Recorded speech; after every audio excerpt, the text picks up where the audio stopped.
Vote जिहाद हा नवा शब्द भाजपनं काढलाय। कांदा उत्पादकांनी आम्हाला मतं दिली तर कांदा जिहाद बोलणार का? शेतकऱ्यांनी मतं दिली तर त्याला शेतकरी जिहाद म्हणायचं का? असा सवाल बाळासाहेब थोरात यांनी केला। भेद निर्माण करणं ही भाजपची पद्धत असून दिशाहीन करण्याकरता वोट जिहाद सारखे मुद्दे काढले जात आहेत, असं काँग्रेसचे नेते बाळासाहेब थोरात यांनी म्हटलं आहे। वोट जिहाद हा नवा शब्द बीजेपीने काढलेला शब्द आहे। मग कांदा उत्पादक जे होते त्यांनी आम्हाला मतं दिली त्याला कांदा जिहाद म्हणायचं का? शेतकरी आम्हाला मतं देतात त्याला शेतकरी जिहाद म्हणायचं का? कामगार आम्हाला मतं देतात त्याला कामगार जिहाद काय म्हणायचं काय? ही पद्धत आहे भारतीय जनता पक्षाची भेद निर्माण करण्याची। त्यांच्याजवळ बोलण्याला मुद्दा नाही, ना बेरोजगारीवर बोलू शकत, ना महागाईवर बोलू शकत, ना शेतकऱ्याची जी हालत आहे त्याच्यावर बोलू शकत। मग असा काहीतरी धार्मिक मुद्दा काढायचा, दिशाहीन करायचं सगळं, विष पेरण्याचा कार्यक्रम आहे, बाकी अजून काही नाही। किरीट सोमय्यांकडून निवडणूक आयोगाला पत्र लिहित सज्जाद नोमानींवर कारवाईची मागणी करण्यात आलेली आहे। महत्त्वाची ही बातमी आहे, किरीट सोमय्यांसंदर्भातली बातमी आहे। किरीट सोमय्या यांनी सज्जाद नोमानींचा आणखी एक व्हिडिओ समोर आणलाय।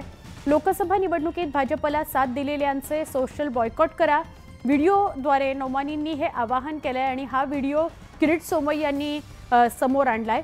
नोमानी वोट जिहाद करत असल्याची तक्रार करत किरीट सोमय्यांनी आयोगाला पत्र लिहिलंय आणि त्यांच्यावर कारवाईची मागणी केलेली आहे।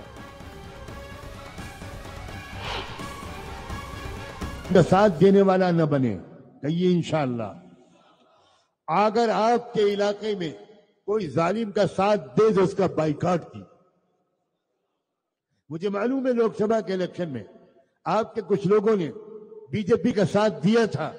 ऐसे लोगों का हुक्का पानी बंद होना चाहिए, ऐसे लोगों का सोशल बाइकआउट होना चाहिए, ऐसे लोगों से सलाम दुआ बंद होना। उपमुख्यमंत्री देवेंद्र फडणवीस यांनी सज्जाद नोमानी या मौलाना संदर्भातला ऑडिओ क्लिप काल भर सभेमध्ये ऐकवला।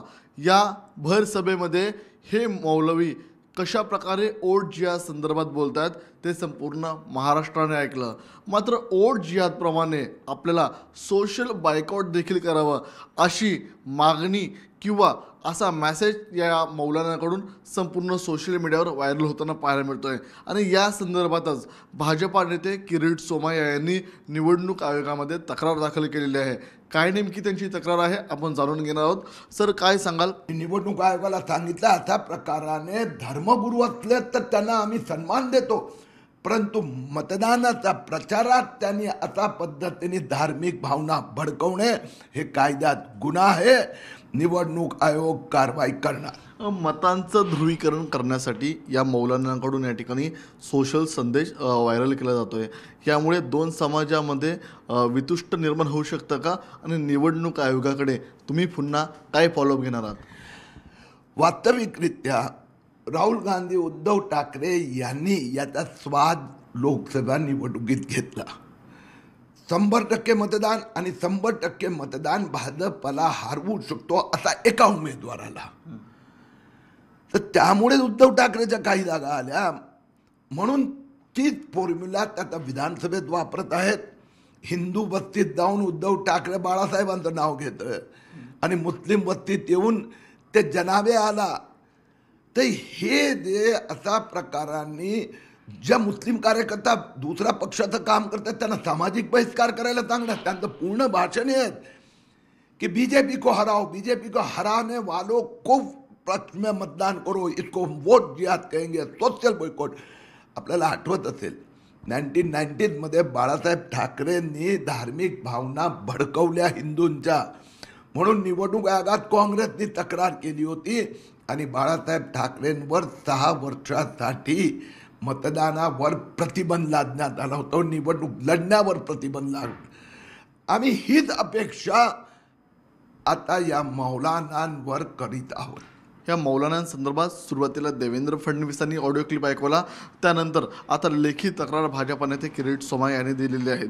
फॉलोअप सुरू आहे। आता निवडणूक आयोग या मौलाना संदर्भात नेमकी काय कारवाई करणार याकडे सर्वांचं लक्ष लागलेलं आहे। व्हिडिओ जर्नलिस्ट उमेश सहमी, तुषार रूपनवर, न्यूज लोकमत, मुंबई। वोट जिहाद आणि धर्मयुद्धाच्या मुद्द्यावरून चित्रा वाघ यांनी महाविकास आघाडीवर हल्लाबोल केला। महाविकास आघाडी सत्तेसाठी कुठल्याही थराला जाते.